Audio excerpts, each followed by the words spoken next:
Walaupun harapan publik kian tipis terhadap keberadaan KPK yang mumpuni dan bisa mengatasi kasus-kasus korupsi di Indonesia, tapi nampaknya perlawanan dari internal KPK dan dukungan komponen masyarakat sipil terhadap keberadaan KPK masih terus menggeliat. Kita akan menyaksikan apakah pegawai-pegawai KPK mampu untuk mempertahankan lembaga anti rasuah yang sempat kita banggakan ini.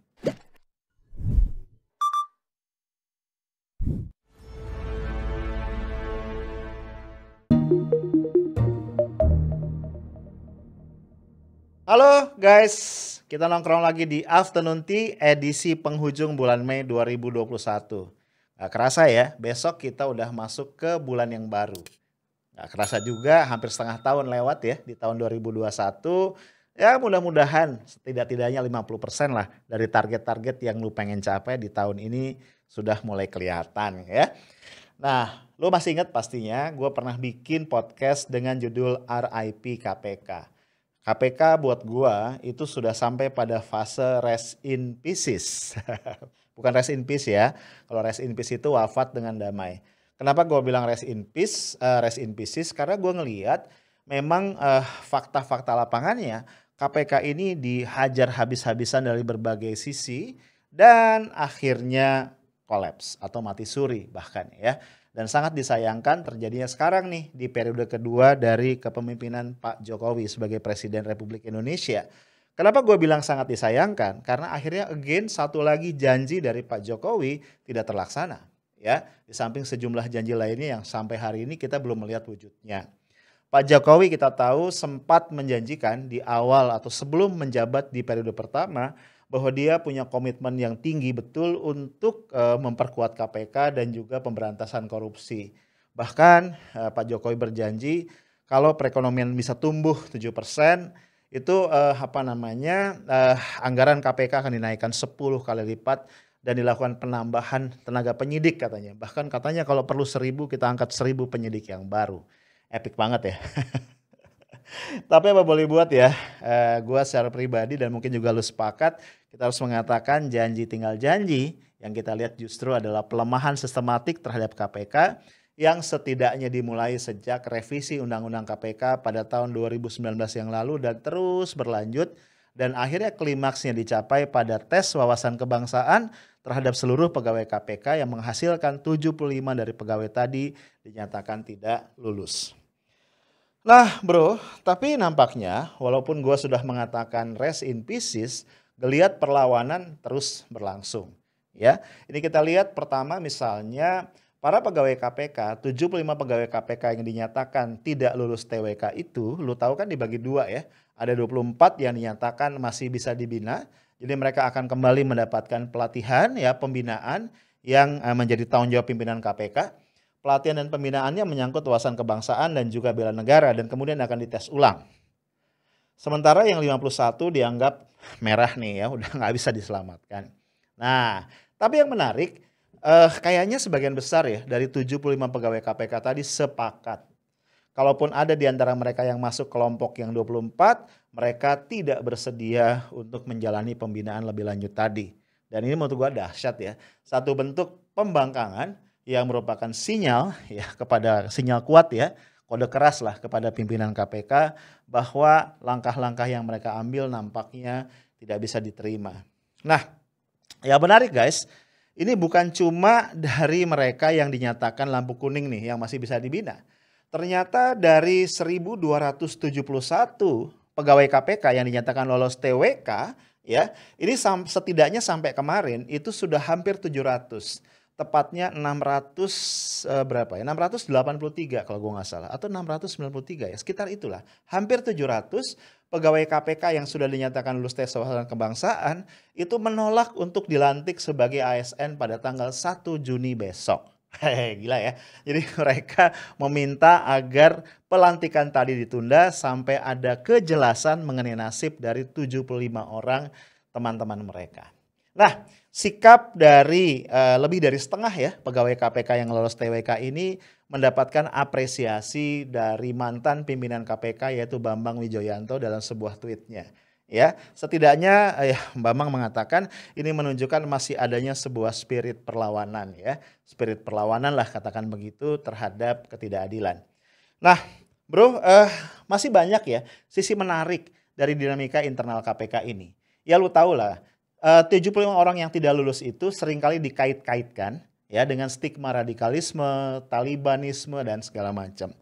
Ini gue dapat dari koran Tempo hari ini ya, masih hangat. Jadi Tempo mencoba untuk menyisir apa sih pertanyaan dan jawaban yang menyebabkan ada 24 orang yang masuk kategori kuning yang masih bisa dididik gitu ya, dan 51 orang dimasukkan ke dalam kategori merah, artinya sudah tidak bisa diselamatkan. Nah ini lu lihat ya, ini ada infografisnya dibuatkan oleh Tempo, gua kutip aja. Nih gue sebut beberapa misalnya ya, yang disebut merah itu. Ada pertanyaan, apakah setuju revisi Undang-Undang KPK yang kemudian menjadi Undang-Undang nomor 19 tahun 2019 tentang KPK. Nah mereka yang menjawab menolak, itu merah ya. Apakah akan keluar dari KPK jika dipaksa mengikuti keinginan pimpinan KPK atau pemerintah dan diintervensi? Jawabannya keluar. Loh, kok jadi merah ya? Bayangan gue kan ya, seorang pegawai KPK, penyidik KPK yang punya integritas itu akan menolak segala bentuk intervensi. Ya, even intervensi dari pimpinan ya, harusnya kan begitu ya. Ini menarik banget. Ada lagi nih, apakah setuju dengan pencalonan Firly Bahuri sebagai ketua KPK? Tidak setuju. Begitu bilang tidak setuju merah. Ini tes wawasan kebangsaan atau balas dendam ya kan? Nah ini yang paling konyol, ini merah lagi nih. Apakah memilih Al-Quran atau Pancasila? Gue geleng-geleng ya. Itu sejak kapan di negara ini kitab suci, dalam hal ini adalah kitab suci dari umat muslim yaitu Al-Quran, dibenturkan dengan Pancasila? Emang ada gitu ya sila-sila dalam Pancasila yang bertentangan dengan ayat-ayat Quran atau sebaliknya? Ini ngadi-ngadi ya. Kemudian itu diterjemahkan bahwa yang bersangkutan anti Pancasila, anti NKRI, tidak punya wawasan kebangsaan. Dahsyat ya. Kemudian yang dikategorikan kuning ya. Misalnya ini. Apakah setuju dengan kebijakan alih status pegawai KPK menjadi ASN lewat TWK? Ketika menjawab tidak setuju, jeng-jeng lo akan dapat kuning ya. Apakah setuju dengan kebijakan pemerintah terutama penegakan hukum? Misalnya hukuman terlalu ringan dan undang-undang cipta kerja. Nggak setuju lah. Kenapa jadi kuning? Oke ya. Kemudian ada lagi nih ya. Ini yang hijau. Yang dapat hijau nih. Apakah akan mengundurkan diri dari ASN karena tidak sesuai dengan hati nurani, harapan, gaji atau dipindah ke bagian lain yang bukan bidang keahliannya? Akan mundur. Nah yang kayak gitu hijau. Nah bro, ya gue sih nggak ikut tes ya karena gue bukan pegawai KPK. Tapi kalau ini benar ya, infografis yang disajikan Tempo ini benar dan akurat, gue tambah ngelus dada ya. Jadi akhirnya gue bisa ngerti kalau salah satu politisi dari Partai Demokrat, Chris Swamea, dalam satu cuitannya itu mengatakan, nah kalau begini katanya ini bukan tes wawasan kebangsaan katanya. Gue gak mau bacain ya, pedes banget tweetnya, nih lihat lagi, lo lihat nih tweetnya. Ya setuju gue ya, ini bukan tes wawasan kebangsaan ya. Ya lu bayangin aja orang diminta membenturkan antara kitab suci ya, keimanannya pada kitab suci dengan Pancasila. Menurut gue ini yang bikin soal bodohnya luar biasa ya. Gak penting gitu loh. Emang selama ini antara Al-Quran ya atau kitab suci dengan Pancasila punya masalah? Kan gak ada ya, ngadi-ngadi gitu ya. Guys, ini ada satu lagi nih hal yang menarik. Menarik yang gua maksud itu konyol, absurd, gak masuk akal. Salah satu dari 75 pegawai KPK yang dinyatakan tidak lulus tes wawasan kebangsaan namanya Giri Suprabdiono. Nah, Pak Giri ini ya saat ini menjabat sebagai Direktur Sosialisasi dan Kampanye Anti Korupsi di KPK. Sebelumnya menjabat beberapa posisi direktur yang lain.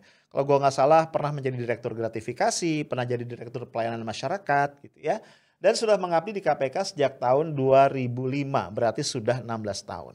Belum lagi Pak Giri ini beberapa kali menjadi narasumber ya, memberikan kuliah ya, mengisi sesi tentang wawasan kebangsaan. Dan jangan lu bayangkan di institusi yang ecek-ecek, enggak ya. Dia ngajar misalnya di Lemhanas, kemudian di Seskoat, di Sespim Polri. Lu bayangin ya.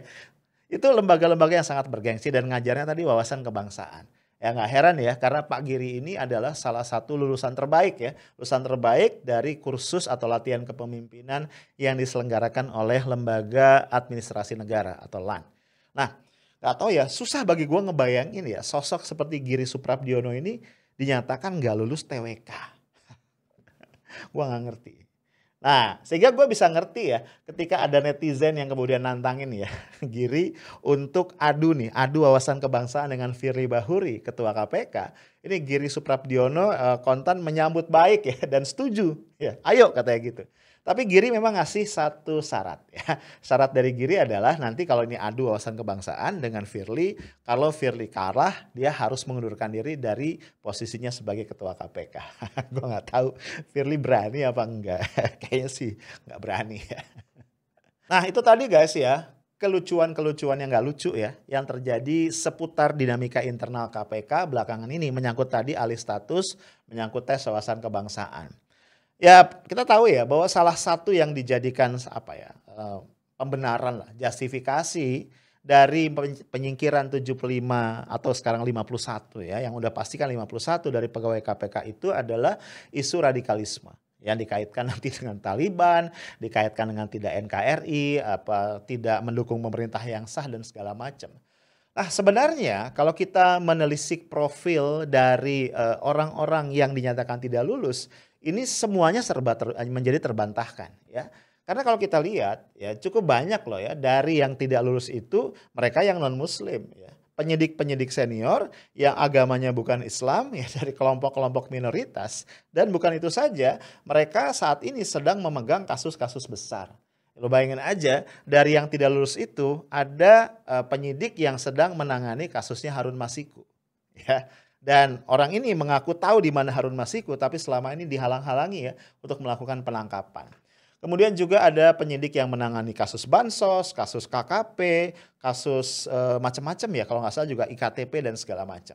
Jadi bisa lu bayangin akhirnya ya stigma radikalisme tadi terbantahkan dengan sendirinya.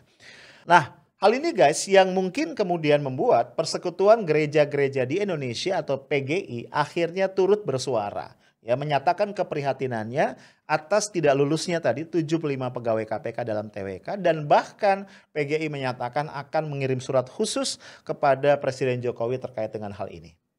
Nah, di sini kemudian kita lihat ya. Ada seorang, gue menyebutnya politisi, males ya, kayaknya nggak nyampe levelnya ya, karena belakangan turun derajat menjadi buzzer, namanya Ferdinand Hutahean.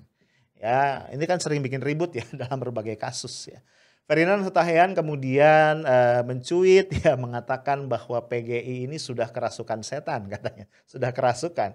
Dan juga bahkan mengatakan atau memperingatkan tepatnya ya, ini ada tweetnya, memperingatkan agar PGI tidak ikut-ikutan dalam urusan yang bukan merupakan tupoksi atau tugas pokok fungsi dari gereja. Lah guys, untungnya kemudian pimpinan PGI langsung membantah, mengklarifikasi dengan menegaskan bahwa sejak awal PGI itu berada bersama KPK. PGI turut mendukung lahirnya KPK dan juga PGI prihatin dengan pelemahan ya, upaya-upaya pelemahan KPK yang semakin hari semakin terlihat. Dan menurut gue memang Ferdinand ini memang cari ribut aja ya. Sebagai satu lembaga ya, PGI sebagai satu lembaga yang mewakili umat Kristiani, menurut gue sangat wajar ya untuk turut serta bersuara dalam kondisi yang genting ini. Karena bagaimanapun saudara-saudara kita umat Kristiani diwakili oleh PGI adalah bagian dari komponen masyarakat sipil.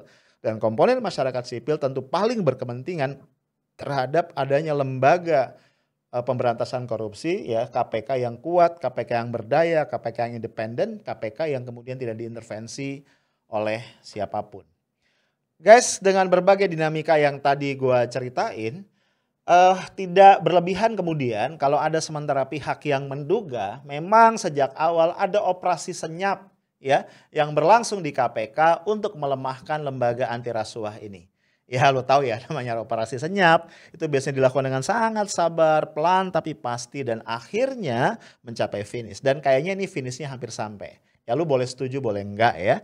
Tapi gua rasa ya gua termasuk orang yang setuju. Karena sekali lagi ya lembaga KPK ini memang lembaga yang tadi ya menakutkan dan merepotkan bagi banyak pihak.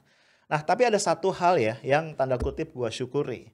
ya. Tragedi ya, gue menyebutnya begitu. Tragedi TWK terhadap 75 pegawai KPK ini akhirnya semakin membuat mata kita terbuka.